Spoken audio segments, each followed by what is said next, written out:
Ես ուղղակի ձեզ հիշեցնեմ, որ դուք ունեք ընդամենը 5 րոպե։ Բարձր դատարան, խնդրում եմ ըմբռնումով մոտենալ, կփորձեմ հնարավորինս հակից, չնայած կարող եմ 5 րոպե Ըմբռնումով ինչքան։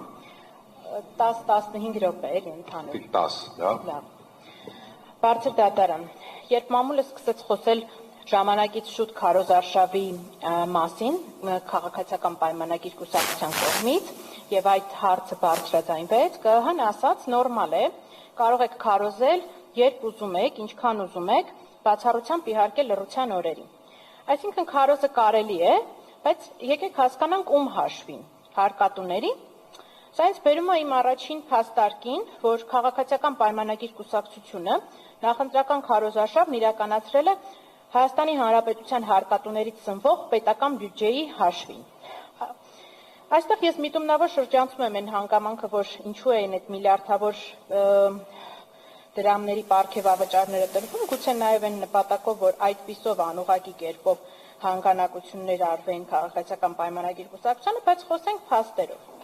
Օրինակ վերցնենք վարչապետի աշխատակազմի տրանսպորտի համար նախատեսված ծախսերը։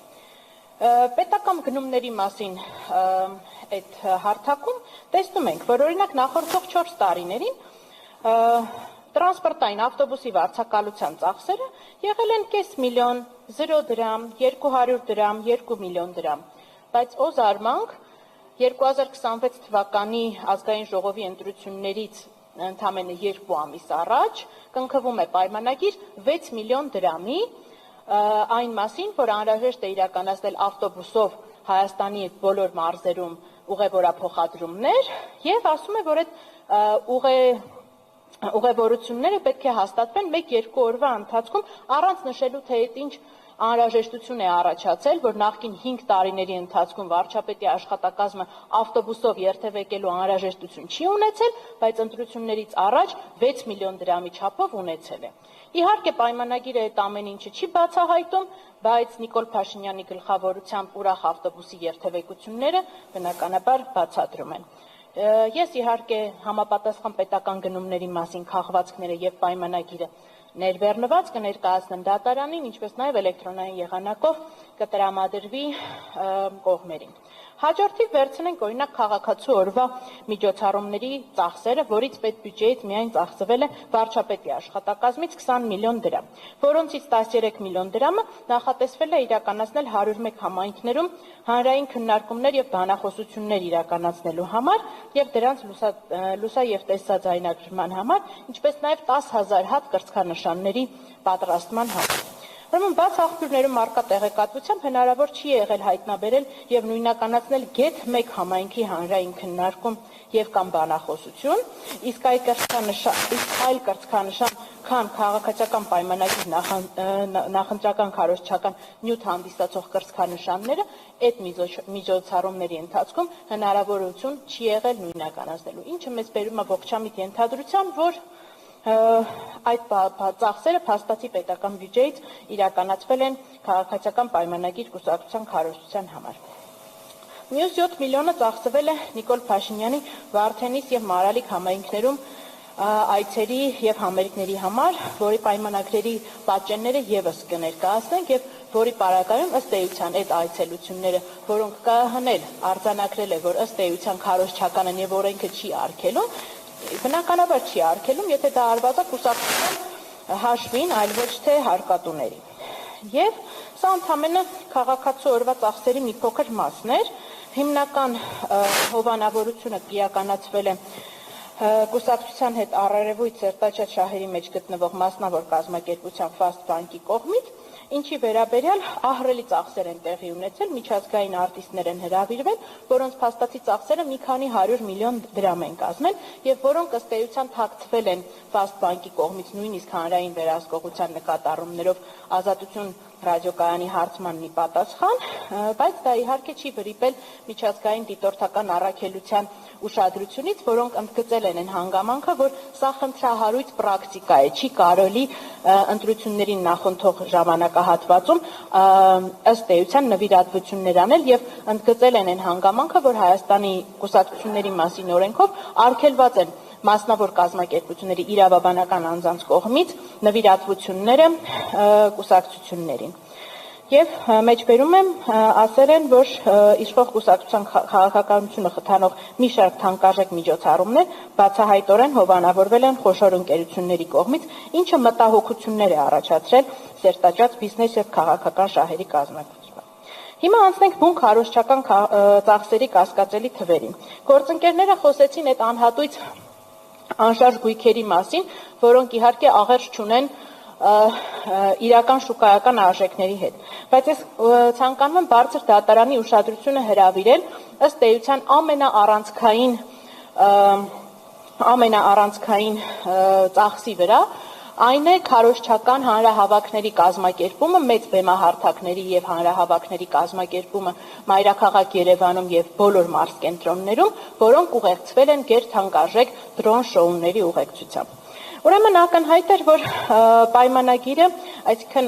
մոտավորապես վերլուծությունը ներկայացնեմ հաշվետվության, քաղաքացիական պայմանագիր կուսակցությունը մեկ պայմանագիր է կնքել Domino Video Production ՍՊ ընկերության հետ, որը այս ամբողջ տարիների ընթացքում լայնորեն սպասարկել է պետական գնումների եւ քաղաքացիական պայմանագիր կուսակցության մեծ ծախսերը։ Եվ ըստ էության Domino production-ի, video production-ի ինվենտարների ամեն ինչը, հանրահավաքների ծախսերը, կրծքանշանների պատրաստումը, բրենդավորված ավտոմեքենաները, որոնք շրջում էին հանրապետության տարածքում, քարոզչական ինվենտարները եւ դրոններով աշխատանքները իրար հետ կազմել են ընդամենը 342 միլիոն դրամ։ Ես համեմատության համար ասեմ եւ ըստ վերլուծության ցույց է տալիս, որ սա ներառել է այս 342 միլիոն դրամը, ընդգրկել է 11 հանրահավաքի, բեմի կառուցման, էկրանների տեղադրման, լույսերի տեղադրման եւ դրոնների ներկայացման բոլոր ծախսերը 342 միլիոն դրամ։ Համեմատության համար կարող եմ ներկայացնել Երևանի քաղաքապետարանի տենդերների արդյունքում հունիսի 1-ի միջոցառումը, որտեղ մեկ միջոցառումը մեկ բեմով եւ դրոնների շոուով միայն արժեցել է 359 միլիոն դրամ։ Այս թվերը խոսում են եւ նույն ընկերության կողմից նաեւ հանվել են համեմատության համար Domino Video Production ընկերության կողմից պետությանը մատակարարվող նմանատիպ միջոցառումները եւ բեմահարթակների ծախսերը եւ որոնցում ակնհայտ է եղել, որ այդ բեմահարթակները իրերից տարբերվում են իհարկե տարբեր գնային արտացոլումներով, բայց մոտավորապես Domino Video Production նմանատիպ միջոցառումները մեկ միջոցառումը իրականացնում է 30-ից 130 միլիոն դրամի սահմաններում։ Օրինակ, տարբերության, որպեսզի նաև վիզուալ պատկերացում ունենանք, պատկերացրեք, այս ամբողջ հանրահավաքի ծախսերը ըստ ուրեմն քաղաքացիական պայմանագիր կուսակցության այս համերգը ներառյալ դրոն շոուները, որոնք այդ դրոն շոուների միջին արժեքը ըստ բաց աղբյուրներում արկա տեղեկատվության մեկ շոուի արժեքը նվազագույնը $100,000 է։ Ուրեմն այս ամբողջ հանրահավաքը իրար հետ գնահատվել է որպես 24 միլիոն դրամ։ Միևնույն ժամանակ օրինակ բերենք Երևանի քաղաքապետարանի կողմից Երևանի բալետի միջազգային փառատոնը 5 րոպե ունեք ամփոփելու համար։ Այս պարագայում այս բեմահարթակի ծախսերը իրար հետ վերցրած միայն բեմահարթակը կազմել է 247 միլիոն դրամ, բեմը, լույսը, ձայները եւ հարակից նյութերը։ Համեմատության համար վերցնենք Էրեբունի Երևանի նախորդ տարվա ծախսերը, որտեղ միայն բեմահարթակի կոնստրուկցիայի ծախսերը արժեցել են 20 միլիոն դրամ։ Համեմատության համար վերցնենք Ջազի միջազգային օրը Երևանում համերգը, որտեղ բեմի հավաքելը եւ արտիստների վարձատրությունը իրար հետ արժեցել է մոտավորապես 50 միլիոն դրամ։ Եվ հունիսի 1-ը, ինչպես նշեցի, որը բեմը եւ դրոն շոուն իրար հետ հարակից մի քանի միջոցառման հետ արժեցել է 395 միլիոն դրամ։ Մինչդեռ 11 հանրահավաքում դրոն շոուները եւ բեմերը իրար հետ վերցրած յուրաքանչյուր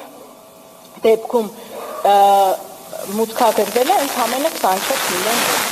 Եվ սա ոնց է բացատրվում։ Իհարկե ամեն ինչը այսքան հավերժտալի չէր լինի, եթե մենք զուգահեռաբար չպարզեինք, չբացահայտեինք նախընտրական քարոզչության ընթացքում զորահանդես կոչվող միջոցառման, իհարկե քաղաքական նպատակներով միջոցառման ծախսերը, որի վրա ուշադրություն խնդրում եմ, ծախսվել է 419 միլիոն դրամ։ Ուրեմն նույն ընկերությունն է, որը մատակարարել է հենց այդ դրոններով շոուները քաղաքացիական պայմանագրին եւ զորահանդեսի ընթացքում այդ ընկերությունը ընդամենը կատարել է բեմահարթակ կառավարական օթյակի կահավորում, վրան արագածի մակետը, աթոռներ եւ վերջ։ Այդ ամենի համար պայմանագիրը եւս կկցվի, կներկայացվի ձեզ, տարօրինակ բացատրություններ են, դա մետաղական կոնստրուկցիաներ եւ այդ ընդհանուր կոնստրուկցիան, պատկերացնում եք, արժեցել է 1.5 միլիոն դոլար։ Սա մեզ տալիս է ընդամենը մի հետևություն անելու, որ ըստ էության այն ամբողջ ծախսերը դրոն շոուների եւ հանրահավաքների կազմման նույն ընկերությունների միջև ուղղակի փաստացի փոխհատուցվել են քաղաքացիական պայմանագիր կուսակցության քարոզչական ծախսերը զորահանդես կոչվող պետական միջոցառման պետական բյուջեի հաշվին։ Ինչը մեզ տալիս է ոչ միայն վարչական, այսինքն արգումենտը կիսվում է այս պարագայում երկու ուղղությամբ։ Մեկը, որ այս միջոցները ըստ էության հիմնավոր կասկածներ կան, որ վատնվել են պետական միջոցներից վարչական ռեսուրսի չարաշահման, որի վերաբերյալ բնականաբար հակակոռուպցիոն կոմիտեն վարույթ չի նախաձեռնելու, եւ երկրորդը, որ ուղղակիորեն առնվազն 50%-ի չափով մենք տեսնում ենք, որ գերազանցվել է նախընտրական քարոզչության թույլատրելի շեմը, ինչը ընտրական օրենսգիրք սահմանադրական օրենքով կուսակցության գրանցումն անվավեր ճանաչելու իմպերատիվ հիմք է հանդիսանում։ Եվ եզրափակելու համար ուղղակի եւս երկու վառ օրինակ բերեմ, թե ինչպես են հովանավորվում իրավապահ համակարգի կողմից անգործության պես ամեն ինչ։ Որևէ դեպքում, երբ որ վարչական ռեսուրսի կիրառման վերաբերյալ դիմումներ են ներկայացվել կենտրոնական ընտրական հանձնաժողով, որևէ դեպքում որևէ հետևանք չի առաջացել։ Եվ այս պարագայում մենք երկու դեպք էինք արձանագրել, արդիկում նույնականացրել էինք անուն ազգանուններով, պաշտոններով համայնքային այն աշխատողներին, ովքեր աշխատանքային ժամերին զբաղվում են քաղաքացիական պայմանագիր կուսակցության քարոզչությամբ։ Ուղարկում ենք հակակոռուպցիոն կոմիտե եւ կենտրոնական ընտրական հանձնաժողով, կենտրոնական ընտրական հանձնաժողովը ասում է ոնց որ հանցագործությունը ուղարկում է դատախազություն, հակակոռուպցիոն կոմիտեն ասում է չէ, այստեղ հանցագործություն չկա։ Ու արդյունքում ստացվում է ինչ, որ որևէ պարագայում այդ ակնհայտ վարչական ռեսուրսի կիրառումը որևէ արձագանք չի ստանում։ Նույնը եղել է նաեւ Մարալիկում, այդ նյութերը ամբողջությամբ ձեզ ներկայացված են եղել եւ չչարաշահելով ժամանակը եւ ձեր համբերությունը ուզում եմ ասեմ, որ ընդհանուր տրամաբանությունը կայանում է հետեւյալում. վարչական ռեսուրսի ինստիտուցիոնալ կիրառումը տվյալ ընտրությունների ընթացքում այն աստիճանի է եղել, որ բառացիորեն չի գործել որևէ իրական մեխանիզմ այդ վարչական ռեսուրսը զսպելու։ Այսինքն քաղաքացիական պայմանագիրը պետական բյուջեն ընկալել է որպես անսահմանափակ քսակ, որից կարելի է անընդհատ ծախսեր կատարել քարոզչության համար եւ դրա համար որևէ պատասխանատվության չենթարկվել, որովհետեւ վստահ էին, որ հակակոռուպցիոն կոմիտեն կամ որևէ այլ մարմին դրան չի արձագանքելու։ Նույնը եղել է նաեւ մարդկային ռեսուրսների կիրառման պարագայում եւ այս պարագայում մենք արձանագրում ենք, որ ընտրական օրենսգիրք սահմանադրական օրենքով ամրագրված վարչական ռեսուրսի արգելքի սկզբունքները եւ դրանցով պայմանավորված նաեւ այլ օրենքներում արգելքները կիրառել են, ունեցել են բացառապես ձևական բնույթ եւ իրականում չեն կարողացել կանխարգելել այն ապօրինի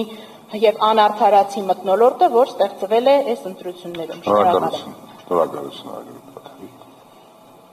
եւ այսօրվա մեր վերջին բանախոսը բացատրություններով հանդես կգա